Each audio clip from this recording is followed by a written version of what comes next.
오늘 하나님이 우리에게 주시는 말씀은 이사야 26장 1절에서 4절 말씀과 신약성경 야고보서 2장 17, 18절 말씀입니다. 말씀을 봉독할 때 하나님의 음성을 친히 들으시기 바랍니다. 그날의 유다 땅에서 이 노래를 부르리라. 우리에게 견고한 성읍이 있으며 여호와께서 구원을 성벽과 외벽으로 삼으시리로다. 너희는 문들을 열고 신의를 지키는 의로운 나라가 들어오게 할지어다. 주께서 심지가 견고한 자를 평강하고 평강하도록 지키시리니 이는 그가 주를 신뢰함이니이다. 너희는 여호와를 영원히 신뢰하라. 주 여호와는 영원한 반석이심이로다. 이와 같이 행함이 없는 믿음은 그 자체가 죽은 것이라. 어떤 사람은 말하기를 너는 믿음이 있고 나는 행함이 있으니 행함이 없는 내 믿음을 내게 보이라. 나는 행함으로 내 믿음을 내게 보이리라 하리라. 아멘. 오늘은 이사야 26장의 말씀을 우리가 같이 나눠보려고 합니다. 이사야 26장은 다른 모든 장이 다 중요하겠지만 26장은 이사야에서 특별히 더 중요한 장입니다. 왜냐하면은 26장을 기점으로 전반부와 후반부가 나뉘어지기 때문에 그렇습니다. 근데 그냥 이사야 전체 66장에서 분량으로 나뉘어지는 것이 아니라 내용으로 나뉘어집니다. 지금까지 우리가 묵상집에서 여러분들이 쭉 읽어오면서 느끼셨듯이 이사야 25장까지는 이스라엘과 예루살렘 그리고 주변 나라들의 멸망에 대한 하나님의 징계의 예언이 주를 이루었습니다. 그러니까 죄에 대한 질책과 거기에 대한 멸망의 예언을 하나님께서 무섭게 내리시는 말씀들이 25장까지 이어졌습니다. 그 반면에 오늘 26장을 기점으로 26장부터는 구원과 회복의 계획을 하나님께서 선포하십니다. 기독교라는 것이 그런 것 같습니다. 죄에 대한 책망과 그에 따른 징계만 있다고 한다면 무슨 의미가 있겠습니까? 하나님은 징계와 책망보다 더 중요한 사랑을 우리들에게 보여주시고 그 사랑을 우리들에게 베푸시는 분이십니다. 그 사랑의 표현이 26장부터 시작이 된다고 볼 수가 있습니다. 하나님은 하나님의 자녀들이 잘못했다 해도 다시 살리고 구원하실 계획을 갖고 계신다라고 하는 것입니다. 하나님은 예루살렘 성을 멸망시키셨지만 또 멸망할 것이라고 강하게 이사야서를 통해서 예언을 하시지만 다시 구원의 성을 새롭게 세우시고 하나님의 자녀들이 그 성에 들어가시기를 함께 계획하고 계시는 것입니다. 그래서 26장을 우리는 하나님의 구원의 성의 계획의 선포장이다 그렇게 볼 수가 있고 그 성에 들어갈 사람들의 자격을 말씀하시는 장이다 그렇게 우리는 얘기할 수 있습니다. 오늘 이 말씀은 그래서 26장을 중심으로 우리가 생각해 보겠는데 이 말씀은 신앙생활에 있어서 가장 기본이 되는 그 말씀이기 때문에 혹시 우리가 신앙생활을 하면서 잊었던 기초가 있다고 한다면 다시 상기하는 그런 시간이 되었으면 좋겠다 여겨집니다. 이미 이스라엘과 예루살렘 성의 멸망을 경고한 하나님께서는 장차 이스라엘의 견고한 성읍이 세워질 것이라고 다시 예언을 하고 계십니다. 이것은 하나님의 사랑의 표현입니다. 하나님은 징계와 책망만 하시는 것이 아니라 그 뒤에 감싸시고 회복해 하시고 구원을 주시는 하나님이시다라고 하는 하나님의 사랑에 대한 표현입니다. 그 사랑의 표현이 26장 1절부터 시작이 됩니다. 1절을 읽어드리겠습니다. 그날의 유다 땅에서 이 노래를 부르리라. 우리에게 견고한 성읍이 있으며 여호와께서 구원을 성벽과 외벽으로 삼으시리로다. 맨 끝에 문장이 조금 이상하죠? 한글이 조금 어렵습니다. 여호와께서 구원을 성벽과 외벽으로 삼으시리로다. 이게 무슨 말인가 하면은 조금 쉽게 번역이 된 공동 번역을 보면 이렇게 번역을 했습니다. 그가 성벽을 겹겹이 쌓아 우리를 구원하셨도다. 이해하기가 좀 쉽죠. 하나님께서 성벽을 겹겹이 쌓아서 하나님 품 안으로 겹겹이 쌓아서 그 안에 있는 하나님의 자녀들을 구원하시고 보호하신다라고 하는 그러한 뜻입니다. 그 성읍은 매우 견고해서 여호와 하나님께서 친히 지키신다라고 하는 것을 강조하는 말씀입니다. 구원받은 자들을 하나님께서 반드시 지키신다라고 하는 하나님의 사랑의 의지를 표현하는 말씀이기도 합니다. 그런데 2절에 보면은 그 성읍을 나라라고 표현을 합니다. 조그만 한 성읍이 아니라 나라, 즉 하나님의 나라라고 표현을 하는데 그 나라는 신의를 지키는 나라다라고 그 나라의 특징을 얘기해 주고 있습니다. 2절의 말씀을 읽어드립니다. 너희는 문들을 열고 신의를 지키는 의로운 나라가 들어오게 할지어다. 신의를 지키는 신의를 지키는 의로운 나라. 오늘 설교에서 이게 아주 제일 이제 중요한 이제 주제가 될 텐데 신의를 지키다라고 하는 말은 이제 히브리 말로 보면은 이 신의라고 하는 것은 여호와께서 세우신 언약을 얘기합니다. 그러니까 하나님의 말씀, 하나님의 법을 얘기하는 거겠죠. 여호와께서 친히 세우신 언약을 신의라 그렇게 번역을 했고요. 지키다라고 하는 것은 준수하다, 그러니까 행동으로 따르다라고 하는 것을 의미합니다. 마음에 간직할 뿐만 아니라 그 마음에 간직한 것을 몸으로 행동하는 것을 의미합니다. 그래서 신의를 지키다라고 하는 것은 하나님께서 친히 제정하신 하나님의 법을 우리가 마음에 간직할 뿐만 아니라 그 말씀을 삶 속에서 행하는 것, 그것을 신의를 지킨다라고 얘기하고 있고, 그 하나님의 말씀을 간직하고 행동으로 옮기는 그 사람들을 하나님께서 구원의 성에 들어가게 하신다라고 하는 것입니다. 아무나 들어가는 게 아니고 그들이 하나님의 자녀가 되고 그들을 하나님께서 구원의 성으로 들어가게 하시고, 그리고 결국 하나님의 말씀 지키는 자들을 하나님께서 지키신다라고 하는 것입니다. 그래서 이 말씀을 종합을 해보면은 나라라고 표현을 하지 않았습니까? 그렇기 때문에 하나님의 법도를 간직하고 그 말씀을 삶 속에서 지키는 사람들이 그 구원의 성 안에 들어가게 되는데 그것이 하나님의 나라가 들어온다라고 표현을 하는 거죠. 결국은 하나님의 말씀을 지키는 사람들에 의해서 하나님의 나라가 회복된다라고 하는 것을 얘기하는 것입니다. 굉장히 간단한 말을 복잡하게 쓴 이유는 잘 모르겠지만 그것이에요. 하나님의 말씀은 그냥 간직하고 있는 것이 아니라 행동으로 그 삶으로 실천하는 사람들을 하나님께서 그 성읍에 들어오게 하고 그들을 겹겹이 쌓아서 하나님이 안전하게 구원을 하시고 그 사람들에 의해서 하나님의 나라가 회복이 되고 세워진다라고 하는 희망의 말씀, 사랑의 말씀을 우리에게 26장 첫 부분에서 해주고 있는 것입니다. 그런 사람들을 하나님은 심지가 견고한 자들이라고 얘기합니다. 이것은 성경 여기저기에서 많이 표현되는 얘기죠. 심지가 견고한 자, 심지가 견고한 자. 이 심지가 견고하다라고 하는 것은 어떤 의미인가 하면은 공동 번역에 보면 이것을 아주 재미있게 표현을 했습니다. 그것은 하나님께 몸을 맡긴 자다, 그렇게 표현을 했어요. 그러니까 하나님의 그 품에, 다시 말해서 하나님의 말씀과 하나님의 법 안에 우리의 몸을 맡기는 거죠. 그러니까 이렇게 심는 것을 의미합니다. 예전에 그 도시의 젊은이들이 농촌 봉사활동을 간다고 농촌에 가서 이제 모내기를 도와주면 제대로 이 모를 심지 못하죠. 모판에 있는 모를 가지고 물이 차 있는 논에 이제 심어야 되는데 제대로 심지를 못하니까 떠나가고 이제 다들 봉사하고 도시로 돌아가고 나면 모가 이제 다 이제 떠서 농부들이 다시 이제 심는 일들이 비일비재했었는데 그 잘 심어야 됩니다. 기술이 이제 필요하죠. 심지가 견고하게 심어야 되는데 그걸 이제 의미하는 거죠.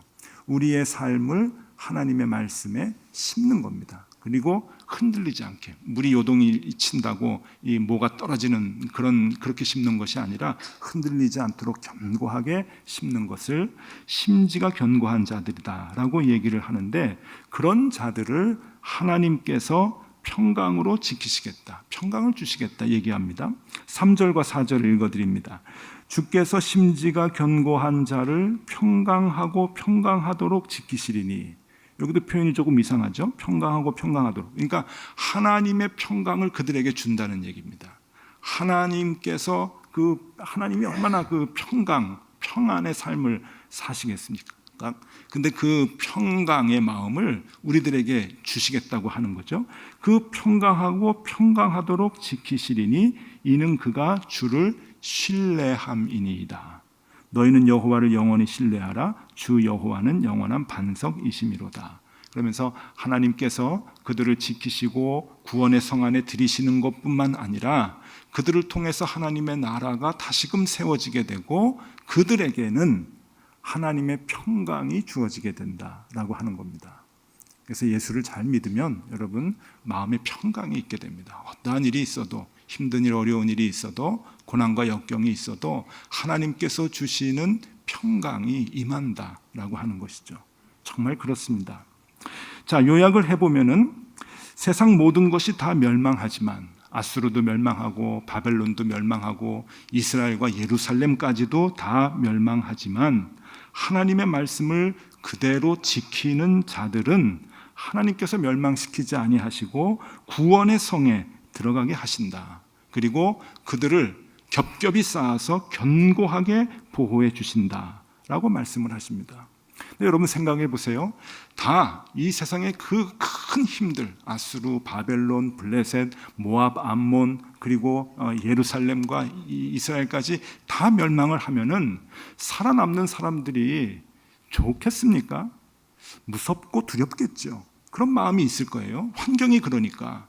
그런데 그런 사람들에게 무섭고 두려운 마음을 없애주시고 하나님의 평강의 마음까지 주시겠다고 하는 거죠. 우리가 평안의 마음을 스스로 갖는 것이 아니라 하나님께서 두려움과 떨림과 그런 우리의 그 안타까운 마음들, 불안한 마음들을 하나님이 다 없애주시고 하나님의 평강의 마음을 우리에게 주시겠다라고 하는 것입니다. 자녀들을 향한 하나님의 사랑의 약속입니다.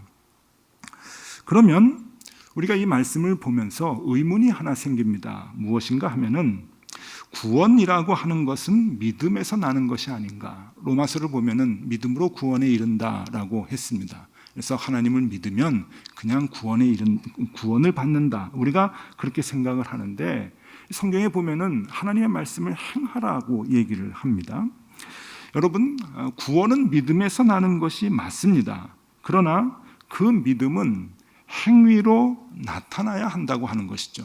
동전의 양면과도 같이 믿음이 있다면 행위로 나타나야 하는 것이죠. 만약에 행위가 없다면, 믿음의 행위가 없다고 한다면 그 사람이 얘기하는 믿음은 거짓된 믿음이고 죽은 믿음이라고 볼 수가 있습니다. 하나님을 신뢰하지 않고 바리새인들처럼 율법을 지키는 것도 문제이지만 그것보다 더 큰 문제는 하나님을 믿는다고 하면서도 행실이 따르지 않는 것, 그것은 더 큰 하나님이 싫어하시는 문제입니다. 왜냐하면 행실로 나타나지 않는 믿음은 믿음이 없다는 것이기 때문에 그런 것이죠. 그래서 믿음은 반드시 행실로 나타나야 합니다.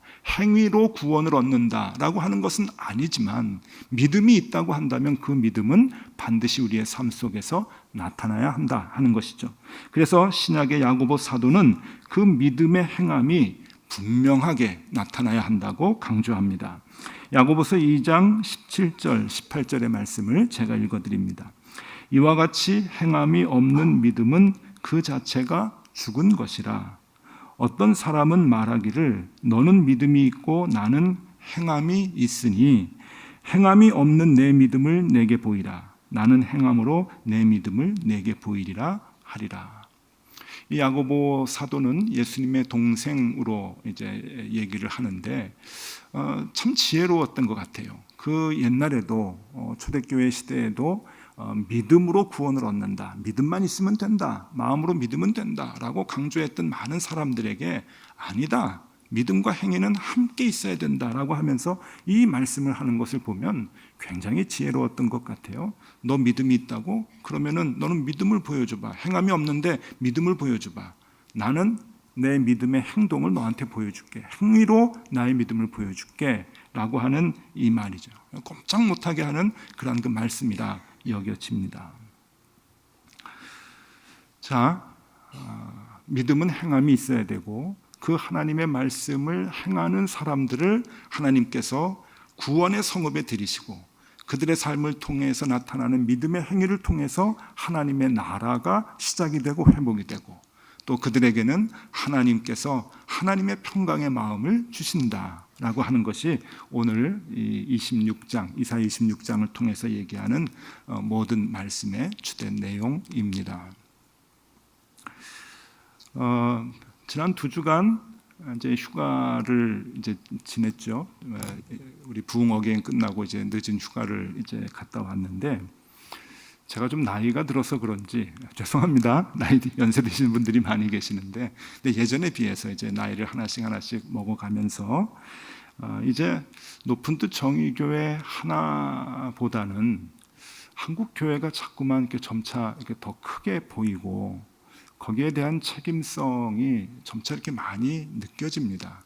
그러니까 나이를 먹는다는 것 같아요. 그게요. 내 교회 하나만 잘해야지라고 하는 생각에서 자꾸만 이제 벗어나는 것 같은 그런 이제 책임감이 이제 많이 듭니다. 휴가를 보내면서 조금 불편한 소식이 뉴스를 통해서 이제 들려졌는데 여러분도 다 아실 거예요. 종교인 과세를 2년 유예하자고 하는 법안이 발의가 됐습니다. 그것 때문에 종교인 과세에 대한 또 찬반의 이야기가 이제 많이 오르락내리락 했는데 주로 찬반이 아니고 반대죠. 그죠? 설문을 조사하니까 국민의 90%가 종교인 과세를 해야 된다라고 생각을 하는데 얘기를 들어보니까 천주교도 찬성하고 불교도 찬성을 하는데 왜 교회 연합회에서만 반대를 하는지 참 마음이 좀 아팠습니다.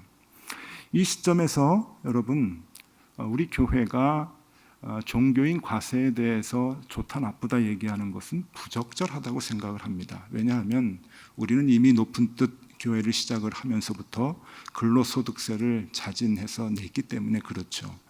그래서 저희 입장에서는 종교인 과세가 시행이 되면 종교인들은 특히 목사들은 근로소득세를 내는 것이 아니라 특별소득세를 내기 때문에 세율이 대폭 내려갑니다. 저희들은 뭐 나쁠 것이 없어요. 좋은데 그럼에도 불구하고 저희는 지금껏 근로소득세를 꼬박꼬박 냈죠. 여러분 여기에 대한 에피소드가 많은데 세무서에서는 자신들의 일들이 이제 늘어나니까 세금 안 내도 되는 사람들이 자꾸 세금 내겠다 그러니까 자꾸 내지 말라고 그랬어요. 좀 복잡하다고 우리도 이거 하는 거. 근데 이제 우리는 고집스럽게 이제 처음부터 냈는데 그거를 자랑하려고 지금 얘기하는 것이 아니라 지금 사회에서 이제 종교인 과세를 이제 찬성을 하는데 교회가 반대하는 이유들이 있어요. 몇 가지 얘기들이 있는데 그걸 다 여기서 얘기할 필요는 없고 거기에 대해서 반박할 필요도 없다고 생각을 합니다. 중요한 것은 사회에서 교회를 보며 특히 목사님들을 보면서 무슨 마음을 갖고 있는가 하면은 조금 사람들하고 동참하면 좋겠다 하는 그 얘기예요. 그거 이상이 아닙니다. 왜 모든 국민들이 다 내는 세금을 왜 안 내려고 하느냐? 뭐가 특별하냐? 종교인들은 근로자가 아니다. 그런 이유도 있지만은 근로자가 아니면 근로자가 아닌 하나님의 법대로 사는 사람답게 또 살아야죠. 그 기준을 갖고 그 목적을 가지고 살아야 되는데 살아가는 목적은 사회 사람들하고 똑같이 방법도 똑같이 살면서 돈 낼 때만 우리는 다르다 그렇게 얘기하는 것도 이제 말이 안 되죠. 어쨌거나 여러 가지 이제 이유를 댑니다. 이중과세라고 하는 얘기도 많이 해요. 그죠? 이중과세. 교인들이 세금을 일단 내고 세금 내고 난 남은 돈으로 헌금을 했는데 거기에서 또 세금을 가져가면은 이중과세가 아니냐 그런 얘기도 하지 않습니까? 근데 그것도 조금 이해는 안 가요. 그러면 똑같은 원리라고 한다면 교회는 교회 학교 아이들에게 헌금 거두면 안 돼요. 부모님들이 다 11조 떼고 헌금 떼고 나머지 돈으로 살림하면서 아이들한테 용돈 주잖아요. 안 그래요, 여러분? 근데 그 용돈을 받은 것 중에서 교회에서 또 11조 내라 그러면 그 이중 헌금 아닙니까? 그러니까 이 기준을 갖다가 대자고 한다면은 이게 다 이제 똑같아야 되는데 다 자기 좋을 대로 이제 해석을 하고 이제 그러는 거죠. 어쨌거나 사회가 원하는 것은 동참해라라고 하는 겁니다. 근데 여러분 생각해 보세요. 성경에서 우리에게 요구하는 게 뭘까요? 교회와 목회자뿐만이 아니라 우리 그리스도인들 모두에게 요구하는 게 뭘까요? 하나님의 말씀이 함께 하라는 겁니다. 너희가 독특하게 너희만 생각하는 게 아니라 함께 해라. 그래서 로마서 12장 15절에 우리가 너무 좋아하는 말씀이 있지 않습니까? 우는 자들과 함께 울고 기뻐하는 자들과 함께 기뻐해라. 그게 함께 해라. 교회 문 안에서 문 걸어 잠그고 너희들끼리만 생활하지 말고 함께 해라라고 하는 거죠. 그게 가장 중요한 하나님의 메시지 중에 하나일 텐데 여러분 왜 교회가 그것을 같이 못하는지 모르겠어요. 조금 이해가 사회가 좀 교회에 대해서 이해를 못하고 그런다 하더라도 혹 그런다 하더라도 모든 사람들이 좀 동참했으면 좋겠다라고 생각을 한다면 여러분 해야죠. 그렇게 생각 안 해도 해야 되는데 그래서 결국은 사회에서 교회를 볼 때 불만이 뭔가 하면은 말씀대로 살지 않는 겁니다. 교회가 그렇고 목회자가 그렇고 말씀대로 살지 않는 거죠. 그래서 여러분 말씀대로 사는 것은 중요합니다. 말씀대로 사는 것이 하나님의 나라를 세우는 가장 기초라고 하는 것을 우리는 잊어버리면 안 돼요. 하나님의 말씀을 읽으면 그 말씀대로 도전을 받고 그 말씀대로 실천하면서 살아가려고 하는 발버둥이 우리에게 있어야 거기에서부터 하나님의 나라가 새롭게 회복이 된다고 하는 거죠. 이사야 26장은 바로 그걸 얘기하시는 거거든요. 그런 사람들을 하나님께서 구원의 성 안에서 겹겹이 싸서 보호해 주신다고 하는 거예요. 그리고 그 사람들이 하나님 말씀대로 살면 손해볼 것 같습니까? 아닙니다. 불안하고 무섭고 아니에요. 하나님께서 하나님의 평강을 주시는 거죠. 하나님의 말씀은 들음에서 평강이 나는 게 아닙니다. 속지 마십시오. 들음에서 하나님의 말씀을 들을 때는 괴로움이 있어야 되는 거예요. 하나님의 말씀을 들을 때는 괴로움이 있어서 초대교회 사람들은 옷을 찢었어요. 우리가 어찌할까 하고 옷을 찢는 거예요. 하나님의 말씀을 들을 때는 평강이 있는 게 아니라 두려움이 있고 무서움이 있고 갈등이 있고 아픔이 있고 괴로움이 있는 건데 그 괴로움 뒤에 결단하고 하나님의 말씀을 실행하게 되면은 여러분 놀라운 일이 벌어집니다. 하나님의 평강이 들어오는 거예요. 그런 실천해보는 사람만이 아는 거예요. 하나님의 평강이 그 안에 들어요. 그런 사람들에게 하나님께서 하나님의 나라를 맡겨주시는 것이죠. 그래서 그런 책임감이 저와 여러분들에게 있어야 된다고 하는 겁니다. 오늘 제목이 조금 이상하죠? 제목 얘기를 조금 지금부터 해드리겠습니다. 목회를 하다 보니까 이제 책을 좀 이렇게 많이 사다가 보는 편입니다. 그래서 뭐 책 버리기도 좀 그렇고 쌓아놓은 게 좀 이렇게 제법 있는데 이 책이요, 책이라고 하는 게 다 똑같은 가치가 있는 게 아니더라고요. 보면은 참 좋은 책이 있는 반면에 지금 버려도 될 만한 그러한 책들, 컵라면 먹을 때 뚜껑에다 올려놓을 만한 그런 그 책들도 많이 있습니다. 근데 제가 갖고 있는 책 중에서 우리 아이들에게 대대로 좀 물려주면 좋겠다라고 하는 책이 몇 권 있는데 그 중에 한 권을 소개해 드립니다. 시권이라고 하는 책입니다. 시권. 재작년에 규장각에서 이제 출판을 하고 이 기획을 어디서 했는가 하면은 한국학중앙연구원에서 이 책을 이제 그 편찬을 해서 규장각에서 인쇄를 해서 이제 냈는데 한국학중앙연구원이라고 하는 것은 이름이 좀 바뀌었죠. 예전에는 정신문화연구원이었죠. 그래서 이곳에서 이제 그 계획을 갖고 아주 그 방대한 자료를 이제 출판을 했는데 이게 무슨 책인가 하면은 이조 시대 때, 그러니까 조선 시대의 과거 시험을 해마다 보지 않았습니까? 이 과거 시험에 응시한 생도들, 수험생들의 답안지를 묶어놓은 책입니다. 그게 있어요. 규장각에 그대로 보관이 되어 있어가지고 그것을 이제 묶어가지고 출판을 이번에 이제 재작년에 했는데, 그래서 제목 자체가 시권, 그 답안지의 묶음이라고 하는 이제 그러한 이제 뜻이 되겠죠. 그 중에 이제 제가 시간이 있을 때마다 이걸 보는데 참 재미있어요. 옛날 사람들 그 공부하고 그 답 쓴 것들이 이게 재미있는데, 그 중에 하나 여러분들에게 좀 소개해 드립니다. 현종 7년에, 그러니까 1666년, 굉장히 오래전이죠. 그때 이제 과거 시험에 이제 응시한 사람들이 이제 시험을 보러 가는데, 그때의 과거 시험 문과의 시제, 그러니까 문제가 하나 나오는 거예요. 시제가 나오는데 그 시제를 여러분들한테 알려드립니다. 여러분 한번 느껴보시고 한번 과거 시험 보는 느낌을 한번 좀 가져보세요. 시제 나갑니다. 자, 답을 써보십시오. 힘들죠? 제가 그 책을 보면서 정말 옛날 사람들 공부의 양이 엄청나다 하는 걸 느꼈어요. 지금 같으면 저거 못 쓸 텐데, 저거 딱 주고서는 이제 답을 써라 이제 그러는데, 저게 목탁순우로 번역하면 오늘 설교 제목입니다. 목탁은 우리가 생각하는 그 목탁이고요. 그 다음에 순자는 저게 임금님이 명령을 내리는 순자입니다. 임금님이 명령, 좀 어려운 글자죠. 그 임금님이 명령을 내릴 순자. 그 다음에 우자는 이제 어조사 우자고, 로자는 길. 그러니까 임금님이 길에서 이제 그 명령을 새로 제정한 법을 이제 선포를 하는 건데, 이게 이제 그 서경이라고 하는 고서의 한쪽 구석에 나오는 문구예요. 이 뜻은 뭔가 하면은 옛날 고대 중국의 노나라 때, 그때는 지금과 같이 뭐 언론도 없고, 그리고 이제 그 뭐 SNS나 뭐 핸드폰이나 뭐 이런 것도 없기 때문에 새로 법을 제정을 하게 되면 국민들한테 알릴 길이 없는 거예요. 그리고 한자도 모르는 문맹의 국민들이 많으니까 방을 써가지고 붙여도 소용이 없는 거죠. 그래서 해마다 초봄이 되면은 이 전령들을 내보내가지고 방방곡곡 각 고을에 이제 다니면서 목탁을 치는 겁니다. 목탁을 치면은 사람들이 이제 시장 바닥에 다 모이게 되면 새로 제정된 법과 이 규정들을 사람들에게 선포하는 거예요.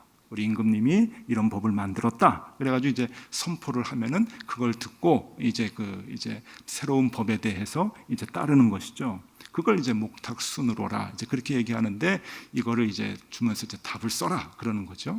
그러니까 서경의 내용을 다 알아야 하고 그 역사를 다 알아야 답을 쓸 수 있는데, 이때에 이 현종 7년 때 임생이라고 하는 이제 그 수험생이 장원급제를 합니다.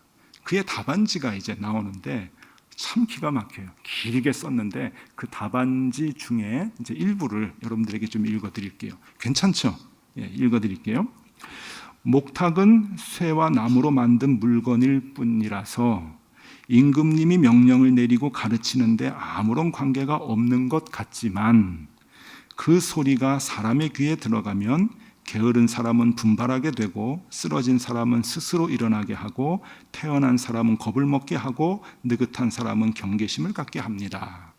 그러니까 이제 법을 선포를 하면은 그 법에 저촉이 되는 사람은 경각심을 갖게 되고, 그 법 때문에 보호를 받는 사람은 마음이 편해지게 되고, 이제 그런 의미가 있다. 그러면서 이제 목탁을 두들기면서 법을 선포할 때 백성들이 느끼는 이제 느낌들을 먼저 얘기를 하는 거예요. 그래서 이 임생이라고 하는 사람의 답안지에는 목탁의 형상과 옛 선왕이 목탁을 만든 취지, 그러니까 이 중국에서 목탁이 나올 때 이건 불교의 그 용품이 아닙니다. 그렇게 이제 선포하기 위해서, 소리를 내기 위해서 이제 만들었는데, 그 목탁을 만든 취지, 그리고 목탁을 치면서 길을 순행하는 그 의미를 먼저 이제 설명을 하는 거예요. 그런데 이 임생이라고 하는 사람이 장원급제가 된 이유가 있는데, 마지막이 참 기가 막혀요. 뭐라고 답안지를 쓰냐면은, 제가 다 읽어드리는 못했지만 마지막에 뭐라고 쓰냐면은, 법령 선포도 중요하지만 실천이 더욱 중요한데, 그 실천은 통치자의 솔선수범에서 비롯됩니다. 목탁을 치는 것과 법령을 실천하는 일, 두 가지 길이 있는데 군주는 어떤 길을 가야 합니까? 삼가 의를 아뢰입니다. 이렇게 이제 썼어요. 저는 이 답안을 쓴 임생이라고 한 사람도 대단하지만 그를 장원으로 뽑은 이 현종도 대단하다고 생각을 해요. 임금, 너 그러면 안 된다. 네가 먼저 실천을 해야 나라가 세워지는 거지 라고 젊은이가 당당하게 쓰는데 너 옳다. 그러고 그 사람을 장원 급제를 그 해에 시켰다라고 하는 겁니다. 목탁을 치고 소리를 내는 것만으로는 한 나라가 세워지질 않는다. 임금부터 실천하지 않으면 나라를 세워나갈 수가 없다. 17세기 이야기입니다. 옛날 사람들도 다 아는 이야기를 왜 오늘날 교회는 모를까 하는 생각을 해요. 교회는 설교가 많습니다. 소리가 많죠. 목탁을 얘기를 하면 목탁 소리가 많아요. 교회는 말씀의 홍수 속에 삽니다. 요즘은 스마트폰에서 별별 목사님들의 설교를 다 듣고 아침에 일어날 때 성경을 읽어주는 서비스를 들을 수도 있고요. 그래서 말씀과 함께 우리가 생활한다고 해도 과언이 아니죠. 그런데 여러분, 하나님의 말씀이 우리에게 선포되는 것으로만 그친다고 한다면 하나님의 나라를 우리는 세워나갈 수가 없습니다. 분명히 아셔야 됩니다. 하나님의 나라는 하나님의 법을 지키고 행하는 것에서부터 시작이 됩니다. 그런 하나님의 백성들을 하나님께서는 평강으로 지켜주신다고 약속하고 계십니다.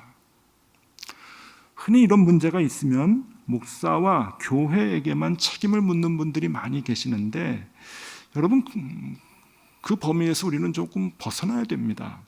물론 교회에도 책임이 있고 목사에게도 더 중한 책임이 있지만 우리 모두가 다 하나하나의 교회입니다.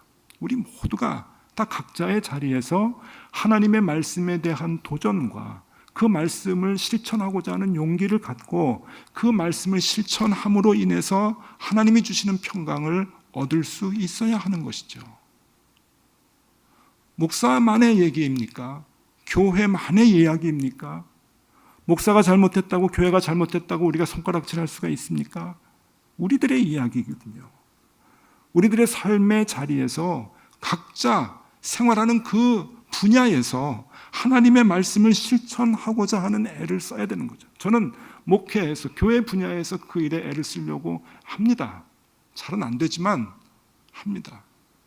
조금씩 지켜봐 주세요. 하려고 애를 쓸게요. 여러분들도 여러분들의 자리에서 그 일을 해 나갈 때 운전수에게 갑질하는 장로님이 나오지 않는 것이고 당번병에게 종 다루듯이 함부로 하는 권사님이 나오지 않게 되는 것이고 하청업체에 갑질하는 기독교 실업인들이 나오지 않게 되는 것이죠. 그래야 하나님의 나라가 우리가 있는 그 곳에서 시작이 되는 거예요. 회복이 되는 거죠. 하나님은 그것을 우리에게 바라고 계신다라고 하는 것입니다. 여러분, 목탁을 볼 때마다 우리 그 생각했으면 좋겠어요. 저 목탁 소리로 그치면 의미가 없다. 법령이 선포되는 하나님의 말씀을 우리가 지키지 않으면, 실천하지 않으면 하나님의 나라는 회복되지 않는다. 그 말씀을 우리 마음에 간직했으면 좋겠습니다. 야고보서 2장 17절에서 18절 말씀을 다시 읽어드리고 설교 말씀을 맺겠습니다. 이와 같이 행함이 없는 믿음은 그 자체가 죽은 것이라. 어떤 사람은 말하기를 너는 믿음이 있고 나는 행함이 있으니 행함이 없는 내 믿음을 내게 보이라. 나는 행함으로 내 믿음을 내게 보이리라 하리라. 아멘. 기도하겠습니다. 하나님 아버지, 하나님의 말씀 한 구절을 읽을 때마다 우리에게 괴로움이 있게 하여 주시옵소서. 성경 말씀 한 구절에 우리의 고민이 있게 하시고 말씀대로 살지 못해 안타까워하는 우리의 아픔이 있게 하여 주시옵소서. 그리고 실천할 수 있는 용기와 도전이 있게 하여 주시옵소서. 결국 말씀을 지켜 살아 하나님이 주시는 평강을 얻는 우리 모두가 되게 하여 주시옵소서. 예수 그리스도 이름으로 기도드리옵나이다. 아멘.